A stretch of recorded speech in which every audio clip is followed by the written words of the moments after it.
لبيك اللهم لبيك لبيك لا شريك لك لبيك إن الحمد والنعمة لك والملك لا شريك لك لبيك اللهم لبيك لبيك لا شريك لك. Generasi awal itu generasinya Rasulullah.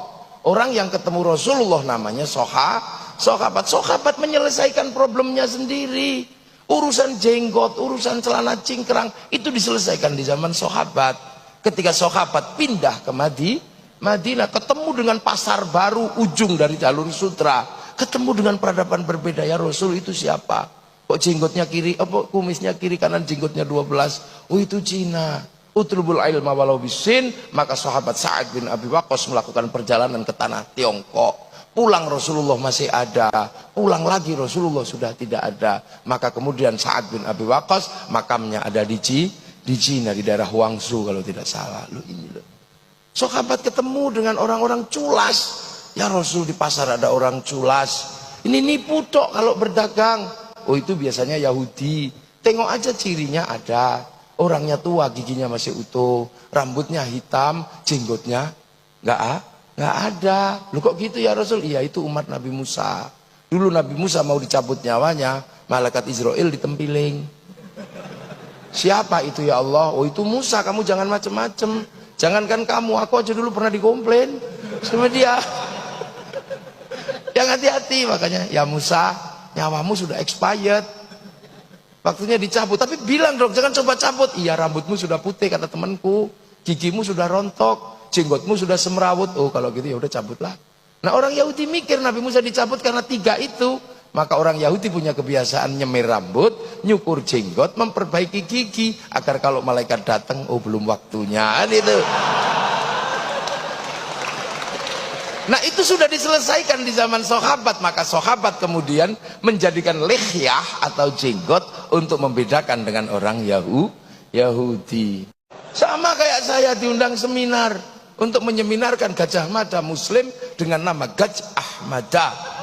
Saya datang tapi saya nggak mau ngomong. Saya cuma membuka pembicaraan saudara-saudaraku. Aneh, saya nggak mau ngomong kalau Gajah Mada itu bernama Gajah Mada, karena bagi saya kalian aneh. Saya ini mendoakan orang mati, kamu bilang tidak sampai, bahkan musyrik. Lu kok sekarang kamu malah ngislamkan orang mati? Malah sederhana. Ini loh. Jadi era ini udah diselesaikan. Kemudian era berikutnya menyelesaikan. Terus begitu. Ketemu dengan orang Romawi di Madinah. Komoditas Romawi yang paling bagus itu jubah. Cuman orang Mekah ini kalah gede sama orang Romawi. Makanya ketika pakai jubah Romawi, korsetnya begini, jadi medidi, khailah. Terus belakangnya panjang sisanya. Ada yang bawakan. Maka kemudian menjadi terlihat sombong oleh Rasulullah, suruh potonglah jubahmu biar kamu tidak terlihat sombong. Makanya kemudian lahirlah konsep isbal. Itu kan sudah diselesaikan di sana. Tapi orang-orang kadang tidak mau mengerti itu karena tidak menggunakan manhaj sahabat, tapi langsung kembali kepada Quran dan sunnah. Jadi nggak ngerti itu sudah diselesaikan oleh era sahabat. Bismillahirrahmanirrahim. Assalamualaikum warahmatullahi wabarakatuh. Alhamdulillah hamdan katsiran thayyiban mubarakan fi kama yuhibbuna wa yarda. Wassalatu wassalamu ala Rasulillah wa ala alihi wa ashabihi wa man tabi'ahum bi ihsanin ila yaumil wa ba'd. Banyak orang yang lancang dan berani mengatakan tentang syariat Allah Subhanahu wa taala begini dan begitu. Atau mereka mengatakan ayat ini ayat yang mansukh dan ayat ini tidak relevan lagi dengan peristiwa atau keadaan kondisi kaum muslimin sekarang ini. Ya, termasuk zaman rahmatullah apa yang disampaikan oleh salah seorang, katanya seorang gus, seorang ustadz, seorang kiai yang mengatakan bahwasanya syariat jenggot dengan cingkrang itu sudah diselesaikan di zaman Nabi alaihissalatu wassalam, sehingga 2 syarat ini tidak relevan lagi untuk kita laksanakan atau kerjakan. Maka ini zaman rahmatullah adalah merupakan di antara bentuk berbicara tentang syariat Allah Subhanahu wa taala tanpa dibangun di atas ilmu.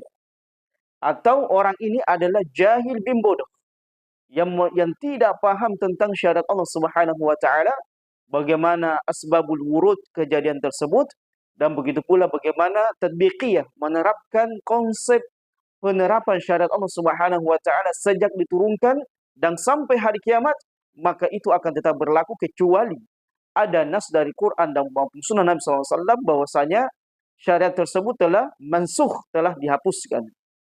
Maka berbicara tanpa ilmu, berbicara hanya modal karena dia mungkin pandai, lihai, mengutarakan apa yang ada di isi kepalanya dan di isi perutnya, maka ini adalah merupakan di antara dosa besar.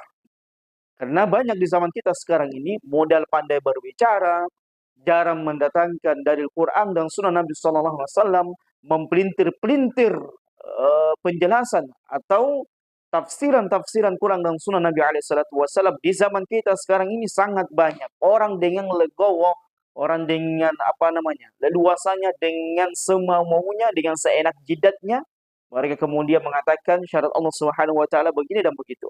Padahal Allah Subhanahu wa taala telah menegaskan, telah mengancam kepada orang yang berbicara tanpa ilmu atau mereka mendatangkan Quran dan Sunnah Nabi SAW sebagai dalil hujah, tapi mereka tidak merujuk keterangan para ulama, bagaimana para ulama memahami dan menjelaskan kepada kita apa maksud daripada ayat dan Quran, ayat dan Sunnah Nabi SAW.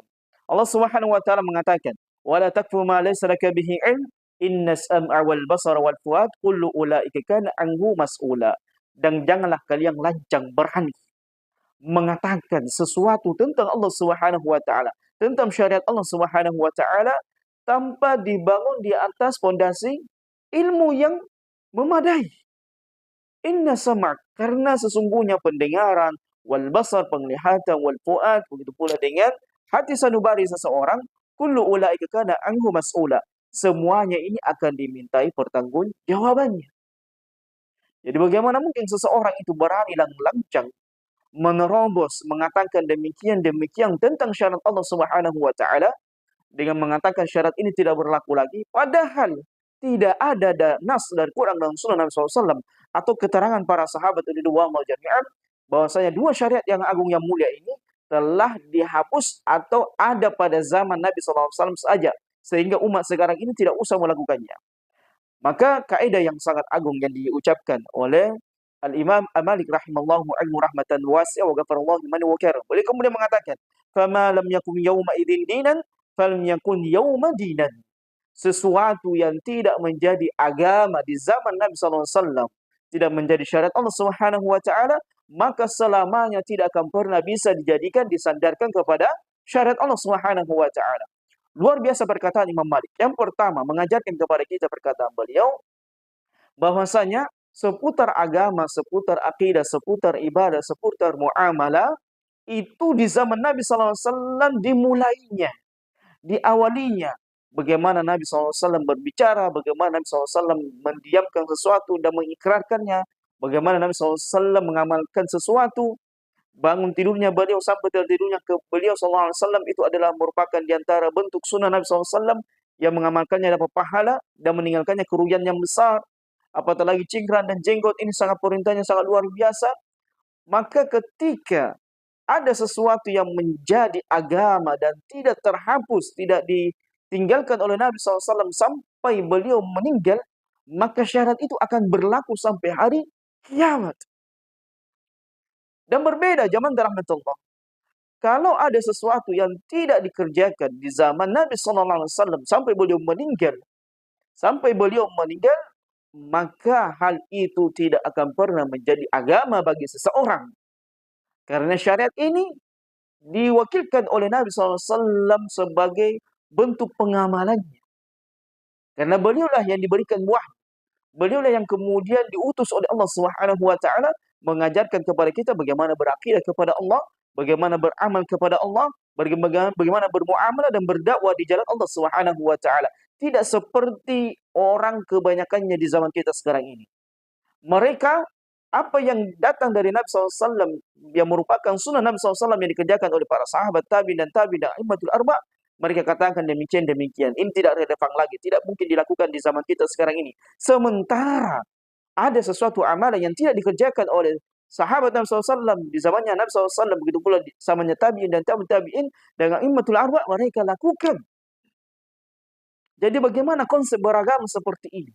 Menunjukkan kerusakan, kelicikan, kepicikan seseorang dalam beragama kepada Allah Subhanahu wa taala yang seperti orang Yahudi. Kalau sesuai dengan hawa nafsunya dikerjakan, tidak sesuai dengan hawa nafsunya ya ditinggalkan. Ini konsep benar-benar konsep beragama orang Yahudi dan Nasara yang menjadikan akal mereka, perasaan mereka, tradisi mereka sebagai agama. Dicocokkan. Kalau syarat ini tidak sesuai dengan syariat, tidak sesuai dengan adat, tidak sesuai dengan akal pikiran, hawa nafsu mereka, tidak sesuai dengan adat-adat mereka, ya tradisi-tradisi mereka, maka mereka tinggalkan. Contoh misalnya zaman Rasulullah, kalau kita memandang, ya rambutnya dipanjangkan sementara jenggotnya dipotong. Padahal tidak ada perintah memanjangkan rambut. Nabi SAW ya, para sahabat ridwanullah jami'an itu melihat keadaan rambutnya Nabi SAW ya, itu sampai ke tengah leher, tapi tidak sampai ke pundak. Kemudian Nabi SAW terkadang juga dilihat rambutnya beliau botak. Jadi ada dua keadaan rambut beliau, tidak gondrong, tidak tidak terlalu gondrong melebihi pundaknya. Hari ini kita mendapatkan seseorang dikatakan gus dan sebagainya, justru yang tidak diperintahkan dianjurkan mereka lakukan, sementara yang diperintahkan dan dianjurkan dan ada ancamannya mereka terobos. Bagaimana caranya orang beragama seperti ini? Dan jemaah rahmatullah jalla jalaluhu, perintah tentang memotong memanjangkan jenggot ini adalah merupakan perintah yang sangat luar biasa, merupakan sunnah Nabi SAW. Beliau SAW mengatakan, qassus syawarib wa aful liha khaliful musyrikin. Potonglah kumis-kumis kalian dan panjangkanlah jenggot-jenggot kalian dan selisihilah orang-orang musyrik. Kemudian datang tafsiran aneh bin ajaib dari orang seperti ini, mengatakan dahulu Nabi Musa alaihissalam ketika ingin dicabut nyawanya maka ada tanda padanya. Yang pertama rambutnya memutih, kemudian yang kedua panjang jenggotnya, ditarik jenggotnya, ketiga sudah menua. Maka ini adalah merupakan orang-orang yang bodoh bin jahil dalam beragama kepada Allah Subhanahu wa taala, hanya karena tidak ingin memanjangkan jenggot kemudian dibuatkan cerita-cerita yang tidak nyambung. Apa korelasinya? Apa kemudian menjadi korina daripada dua kisah ini? Tidak ada. Masa kisah Nabi Musa alaihissalam, andaikan itu pun kisah benar, bagaimana mungkin dengan kisah Nabi Musa alaihissalam menghapuskan dalil-dalil yang jelas dari Nabi SAW yang berkaitan dengan memanjangkan jenggot? Bagaimana mungkin orang bisa berpikiran seperti ini dalam beragama? Padahal Nabi SAW ya, dalam salah satu tujuan memanjangkan jenggot ini adalah untuk menyelisih orang-orang Yahudi. Tidak kemudian dibawa kisah-kisah yang ajaib, yang kita tidak pernah mendengarkan sebelumnya ataupun benar dan sebagainya, namun kemudian dipelintirkan untuk memansuhkan perintah berjenggot yang merupakan perintah dan sallallahu dari zaman ke zaman, kemudian diamalkan oleh hamba-hamba Allah Subhanahu wa taala, para sahabat tabi'un dan tabi'in. Kemudian dalam hadis yang lainnya Nabi SAW mengatakan qassus syawari khaliful musyrikin. Potonglah kumis-kumis kalian dan biarkanlah jenggot-jenggot kalian tumbuh. Kemudian khaliful musyrikin, selisihlah orang-orang musyrik. Kemudian hadis yang lainnya, jazzus syawarib warqul liha khaliful majus. Perhatikan, potonglah kumis-kumis kalian, panjangkanlah jenggot-jenggot kalian dan selisihlah orang-orang majus. Jadi salah kaprah kalau hanya dikatakan untuk menyelisih orang-orang musyrik terdahulu, orang-orang musyrikin terdahulu, itu kemudian dipalingkan dengan kisah-kisah yang bahlul, kisah-kisah yang tidak kita tahu dari mana kisah tersebut, apakah kisah ini kisah benar atau tidak. Kemudian zaman rahmatullah, ada 3 kaum yang disebutkan oleh Nabi SAW. Yang pertama selisihlah orang Yahud, kemudian selisihlah orang musyrik, dan ketiga selisihlah orang-orang Majus. menunjukkan bahwasanya dalam beragama ini kita menyelisihi orang-orang yang menyembah selain daripada Allah Subhanahu wa taala. Karena syariat yang Allah berikan kepada kita ini adalah syariat yang maha tinggi. Karena dia berasal dari zat yang maha tinggi. Jadi bagaimana mungkin kalau seseorang itu kemudian tidak pede dengan jenggotnya, tidak pede dengan cingkrangnya. Padahal itu di antara sunnah Nabi SAW. Sebagai bentuk untuk menyelisihi orang-orang Yahudi, orang-orang musyrik, orang-orang Majusi yang mensekutukan Allah Subhanahu wa taala dengan peribadatan-peribadatan yang lainnya. Kemudian Allah Subhanahu wa taala menegaskan kepada kita, "Wa ma atakumur rasulu fakhudhuhu wa ma nahakum anhu fantahu wattaqullaha innallaha syadidul iqab." Apa yang datang dari Rasul maka ikutilah, ambillah. Dan apa yang Rasul SAW larang maka tinggalkanlah. Bertakwalah kalian kepada Allah karena sesungguhnya Allah Subhanahu wa taala sangat keras azabnya. Jadi dalam perkara ini jawaban rahmatullah, seseorang kemudian jangan dia serampangan. Kalau sudah jelas nasnya Quran dan Sunnah Nabi SAW dan keterangan para ulama bagaimana mereka menyikapi sebuah amalan, maka ente cuma kopi jalankan, ambil jalankan. Tidak usah mempelintir-pelintir dengan bahasa-bahasa yang tidak jelas ke sana kemari hanya untuk sekedar orang mengatakan tidak usah berjenggot karena itu sudah diselesaikan di zaman dahulu. Ngawur ini. Tidak seperti itu zaman cara beragama kita kepada Allah Jalla Jalaluhu. Kemudian masalah isbal. Hukum isbal ini akan berlaku sampai hari kiamat. Tidak terputus di zaman Nabi SAW saja. Karena bagaimana mungkin ente beragama tidak mengambil apa yang datang dari Nabi SAW atau tidak meninggalkan sesuatu yang dilarang oleh Nabi SAW. Berjalan perintah dan larangan sampai hari kiamat karena tidak ada sesuatu yang memansuhkan dia. Tidak ada sesuatu dan nas dari Quran dan Sunnah yang memansuhkan atau menghapus syarat tersebut. Nabi SAW mengatakan, "Ma asfala minal ka'baini minal izar fahuwa finnar." Sesuatu yang melewati mata kaki dari sarung dan celana dan sebagainya juga finnar. Fahuwa finnar. Maka hal tersebut berada dalam neraka. Jadi bukan Salafi Wahabi yang mengatakan. Kita hanya menukilkan. Perkataan ini datang dari sisi Nabi SAW. Wa ma yantiqu 'anil hawa in huwa illa wahyu yuha. Di mana apa yang beliau sampaikan, apa yang beliau amalkan, apa yang beliau larang itu datang dari sisi Allah Subhanahu wa taala dan itu tidak diragukan lagi. Bagaimana orang beragama itu kemudian memalingkan sesuatu yang jelas dari Nabi sallallahu alaihi wasallam dan dipraktikkan oleh sahabat ridwanullah jami'an dan diwariskan dari zaman ke zaman sampai generasi kita sekarang ini. Kemudian Nabi alaihi salatu wasallam mengatakan, "Thalathatum la yukallimuhumullah wa la yanzuru ilaihim yaumal qiyamah wa la yuzakkihim wa lahum 'adzabun alim al-musbil izar wal mannam fi ma a'ta wal munfiq sil'atahu bil halif kadhib." Ada 3 jenis orang yang tidak akan diajak bicara oleh Allah Subhanahu wa taala pada hari kiamat. Tidak pula kemudian mereka dipandang, dilirik, diperhatikan. Tidak pula kemudian disucikan dosa-dosa mereka. Di antaranya adalah al-musbil, orang yang menjulurkan pakaiannya melewati mata kaki. Yang kata para ulama, kalau ada dosa yang diancam dengan neraka Allah, menunjukkan dosa itu tidak main-main kadarnya. Apakah larangan ini kemudian kita palingkan dan mengatakan larangan ini telah diselesaikan di zaman Nabi SAW sehingga tidak usah lagi dipraktekkan, tidak usah kemudian lagi dilakukan, dikerjakan di zaman kita sekarang ini? Larangan ini berlaku sampai hari kiamat. Karena tidak ada sesuatu yang memansuhkan hukum ini sampai datangnya hari kiamat. Ya, perkataan Imam Malik. "Fama lam yakum yauma idzin dinan, falam yakun yauma dinan." Sesuatu yang tidak menjadi agama pada saat itu tidak akan pernah menjadi agama pada hari sampai datangnya hari kiamat, dan sesuatu yang menjadi agama di zaman itu, di zaman Nabi SAW dan tidak ada yang memansuhnya, maka itu akan menjadi agama sampai datangnya hari kiamat. Luar biasa kaidah. Inilah pentingnya orang beragama, mengambil akidah, mengambil ibadah, mengambil muamal dakwanya dari sumber yang jelas.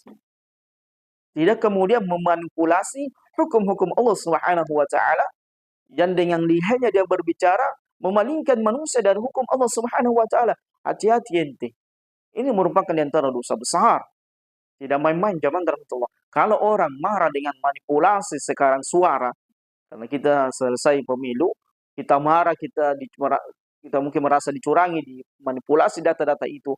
Bagaimana dengan Allah Jalla Jalaluhu yang kita memanipulasi hukum-hukum Allah Subhanahu wa taala dengan mengatakan yang halal menjadi haram, yang haram menjadi halal. Ini dosa besar, Bro. Dosa besar ente ini.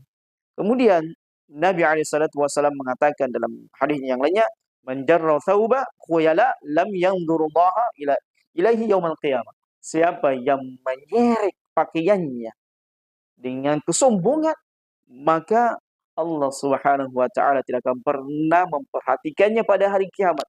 Yaumul la yanfa malun wala banun.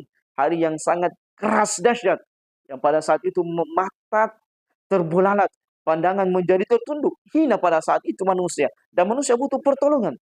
Dan ente kalau ingin mendapatkan pertolongan, jangan ente menyeret pakaian ente melebihi mata kaki dengan kesombongan. Kata para ulama, sebagian orang salah menafsirkan hadis ini dengan mengatakan, kalau tidak sombong tidak mengapa. Ini salah dalam memahami agama. Salah memahami nas Quran dan sunnah Nabi SAW. Makanya kalau ada nas yang datang dari nas Quran dan sunnah Nabi SAW, maka lihat tafsirannya, lihat penjelasan para ulama yang mendekati, mencocoki tafsiran orang-orang soleh sebelum kita, para sahabat tabi'in dan tabi'in, sehingga kita tidak salah kaprah dalam memahami hukum.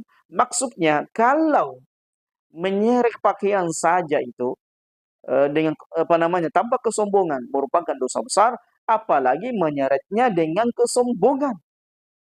Karena banyak orang kemudian berhias dengan pakaian yang mahal, berhias dengan sendal mahal, berhias dengan jam mahal, kacamata mahal, dan seterusnya. Maka banyak orang berpakaian seperti itu dengan kesombongan. Yang dijelaskan oleh para ulama, kalau menyeret pakaian melebihi mata kaki merupakan antara dosa besar, apalagi menyeret pakaian yang mahal tersebut melewati mata kaki dengan kesombongan. Maka azabnya lebih pedih lagi, lebih dahsyat lagi. Oleh karenanya zaman rahmatullah Jalla Jalaluhu, saya ingin ingatkan kepada umat, hendaknya kalian berhati-hati mengambil ilmu dari seseorang yang bukan memiliki kapasitas, yang modal pandai berbicara agama, kadang tidak bisa baca Quran, kadang salah-salah baca Quran, kadang makharijul huruf mereka tidak fasih, mereka tidak paham bahasa Arab, modal ngomong, modal omong doang saja, mudah mempelintir-pelintirkan ayat Quran dan sunnah Nabi SAW, maka da'i seperti ini ditinggalkan. Carilah ustadz-ustadz yang memang berkompeten dalam bidangnya, yang mereka kemudian mempelajari agama ini dari sumber yang benar, yaitu yang datang dari Quran dan sunnah Nabi SAW ala fahmi salafil ummah. Demikianlah zaman rahmatullah apa yang bisa kita sampaikan. Subhanakallahumma bihamdika asyhadu an la ilaha illa anta astaghfiruka wa atubu ilaik. Wa akhiru da'wana alhamdulillahi rabbil alamin. Wassalamualaikum warahmatullahi wabarakatuh.